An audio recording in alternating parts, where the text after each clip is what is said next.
Hello students, welcome to the sixth lecture of skewness moment kurtosis, the third chapter of unit 2. आज हम लोग short examples देखने वाले हैं, but before I start the example, let's see the homework given in the last lecture. Example number 15.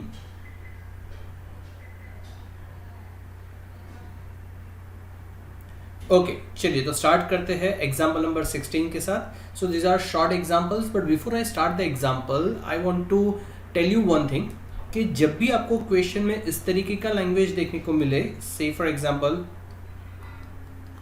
Moment about और फिर एक value दिया हो, जब इस तरीके का लैंग्वेज देखने को मिले तो ये जो वैल्यू होता है, वैल्यू का मतलब होता है assumed mean.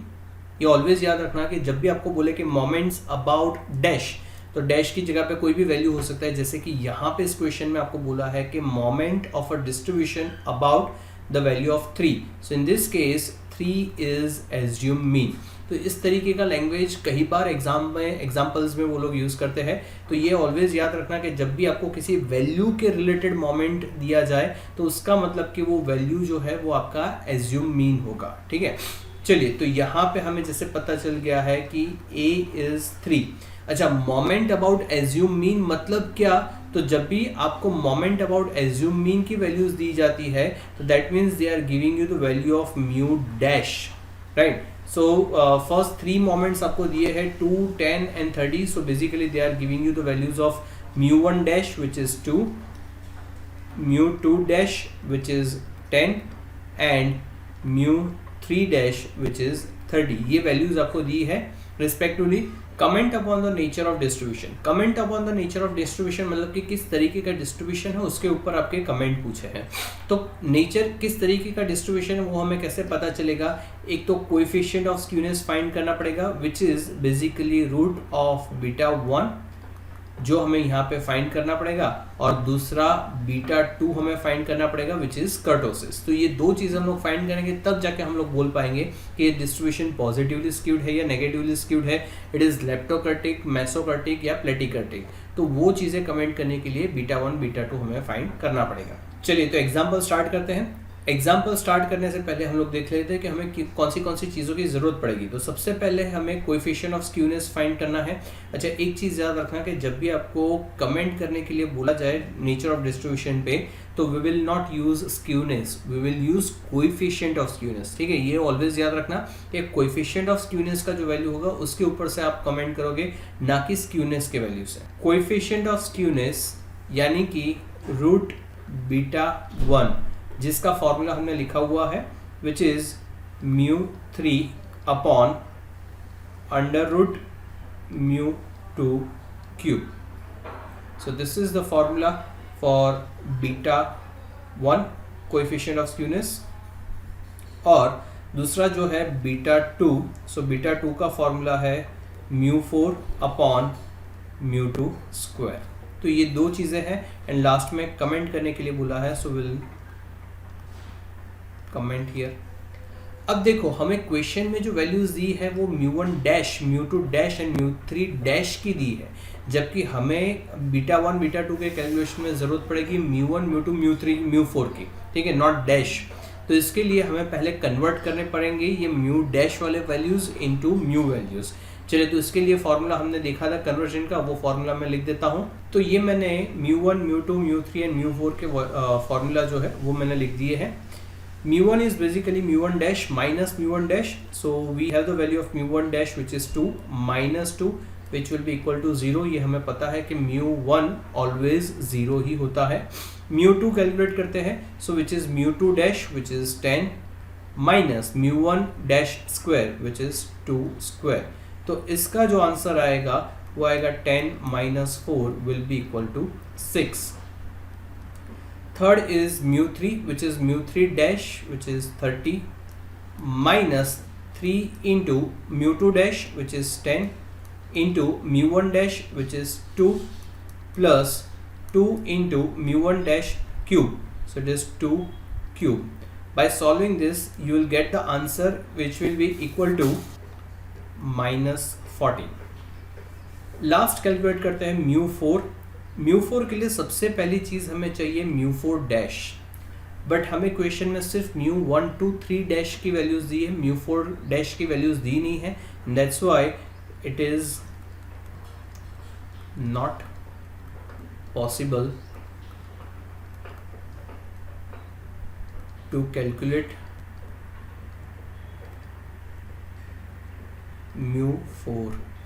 And because mu 4 is not possible, so beta 2 में म्यू 4 की जरूरत पड़ेगी, and that's why it is not possible to calculate beta 2 due to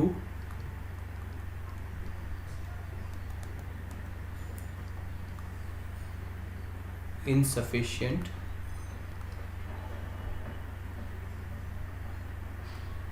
information. ठीक है, तो बीटा 2 कैलकुलेट करने के लिए जितना इन्फॉर्मेशन हमें चाहिए उतना पूरा इन्फॉर्मेशन क्वेश्चन में दिया नहीं है, तो बीटा 2 कैलकुलेट नहीं कर पाएंगे. बट कोएफिशिएंट ऑफ स्क्यूनेस हम लोग कैलकुलेट कर सकते हैं. So let's calculate coefficient of skewness which is mu 3 which is -14 upon mu root mu 2 cube. Mu 2 is 6 and 6 cube. So by solving this you will get the answer which will be equal to -0.95. This is your coefficient of skewness. चलिए तो comment करते हैं. हालांकि kurtosis के base पे comment करना possible नहीं है, बट हम लोग एटलीस्ट कोएफिशिएंट ऑफ स्क्यूनेस के बेस पे कमेंट कर सकते हैं. So the distribution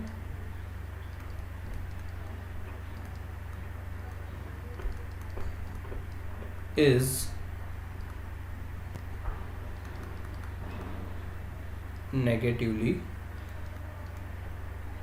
skewed. ठीक है, तो बिकॉज हमारा कोएफिशिएंट ऑफ स्क्यूनेस का आंसर नेगेटिव है, तो डिस्ट्रीब्यूशन इज नेगेटिवली स्क्यूड. चलिए एग्जांपल नंबर 17 पे मूव होते हैं. Example number 17. अच्छा, ये एग्जांपल काफ़ी कुछ हमने जो एग्जांपल नंबर 13-14 देखा था उसके जैसा ही है, हालांकि उससे छोटा है, बट कंसेप्ट सारे वही हैं. तो मैं पूरा डिटेल में एग्जांपल नहीं करवाने वाला, बट आप लोगों को एक ओवरव्यू दे देता हूँ, and then in next lecture I will share the solution of this example.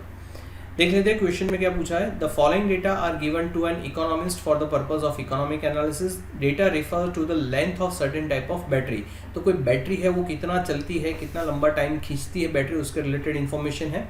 अब इन्फॉर्मेशन में आपको दिया गया है n equals to 100, sigma FD is 50, FD square is 1970, FD cube is 2948 and FD raised to 4 is 8,67,525, in which D equals to x minus 48. अब normally हम लोग D कैसे फाइंड करते हैं? सो DI is basically x minus A.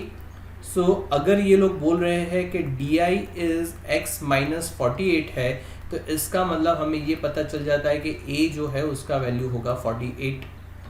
Now we have the value of A, और sigma FD square, sigma FD cube, sigma FD raise to 4 हमें दे दिया है. तो इसके ऊपर से आपको μ1 dash, μ2 dash, μ3 dash and μ4 dash का वैल्यू मिल जाएगा. इसके जो डायरेक्ट फॉर्मूला है which is sigma FD upon n, sigma FD upon n, FD square upon n into C square, यहाँ पे इंटू सी होगा, एंड सो ऑन. तो इस तरीके का जो फॉर्मूला है उसको यूज करके आप कैलकुलेट कर सकते हो. बट बिकॉज यहाँ पे क्लासेस है, ऐसा कुछ बोला नहीं है और सी का वैल्यू भी दिया नहीं है, तो will not use C, will assume that it is discrete frequency.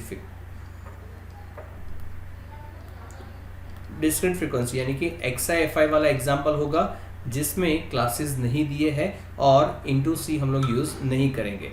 और इसी के हिसाब से आप पहले म्यू 1 2 3 4 डैश फाइंड करोगे, which is sigma FD cube upon n, sigma FD raise to 4 upon n.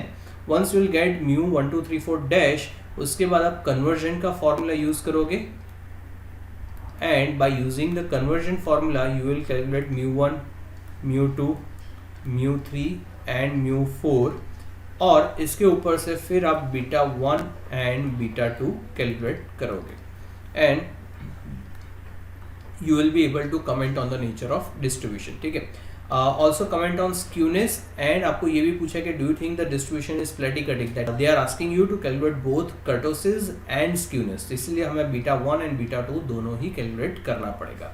So this is your example number 17 which is in homework, और जिसका सॉल्यूशन मैं आप लोगों को नेक्स्ट लेक्चर में शेयर करूंगा. ठीक है, चलिए नेक्स्ट एग्जाम्पल पर चलते हैं. Now we are on example number 18. If beta 1 is +1, so beta 1 का वैल्यू हमें दिया है which is +1, beta 2 is +4, so beta 2 is 4, and variance is 9. Variance that is basically standard deviation square is 9. Find the value of μ3, तो μ3 का value find करो and μ4 का value find करो, and comment upon the nature of distribution. So nature of distribution के लिए normally हम लोग beta 1 and beta 2 find करते हैं, बट यहाँ पे हमें बीटा 1 एंड बीटा 2 ऑलरेडी दे दिया है, तो हमें सिर्फ कमेंट करना है. सो बेसिकली इस एग्जांपल में they are asking you to calculate the value of μ3 μ4 and you have to comment on the nature of distribution. चलिए तो देखते हैं कैसे हम लोग μ3 एंड μ4 फाइंड कर सकते हैं. सो बिकॉज हमें बीटा 1 एंड बीटा 2 के वैल्यूज दिए हैं, तो उसके ऊपर से ही हम लोग उसका फॉर्मूला रख के देखते हैं कि क्या हम लोग कुछ कैलकुलेट कर सकते हैं. सो बीटा 1 का हमारा फॉर्मूला था μ3² अपॉन μ2 क्यूब. अब इसमें से हमारे पास बीटा 1 अवेलेबल है which is +1 equals to μ3², we don't have μ3, upon μ2 cube. Do we have μ2? Yes, we do have μ2, because if you remember, μ2 in root is basically standard deviation and μ2 is basically standard deviation square, जिसका value हमें already दिया है which is 9. So 9 is μ2. ठीक है, तो indirectly आपको μ2 का value दिया है, this is your μ2 which is 9. So in this case 9 equals to μ3², and so the value of μ3 will be equal to 3. So μ3 का वैल्यू हमें मिल गया है. Now we'll calculate μ4. For that we'll use the formula of beta 2 which is μ4 upon μ2 square. We have the value of beta 2 which is 4 equals to μ4 upon, now we have the value of μ2 which is 9, so we'll use 9 square. So 4 into 9 square is 81 equals to μ4, and so the value of μ4 will be equal to 324. और last में आपको पूछा है comment upon the nature of distribution. So let's comment. Because beta 1 which is skewness is positive, और specifically आपको plus sign दिया है question में, so will write that distribution is positively skewed. And beta 2 यानी कि कर्टोसिस का value दिया है 4, and because beta 2 which is 4 which is greater than 3, तो इसका मतलब कि ये जो डिस्ट्रीब्यूशन है वो लेप्टोकर्टिक है. So we'll comment that the distribution is positively skewed and leptokurtic. Just to remind you that today's homework is example number 17 which you have to done by your own, and जिसका solution मैं आप लोगों को next lecture में share करूँगा. So that's it for today students. Bye everyone.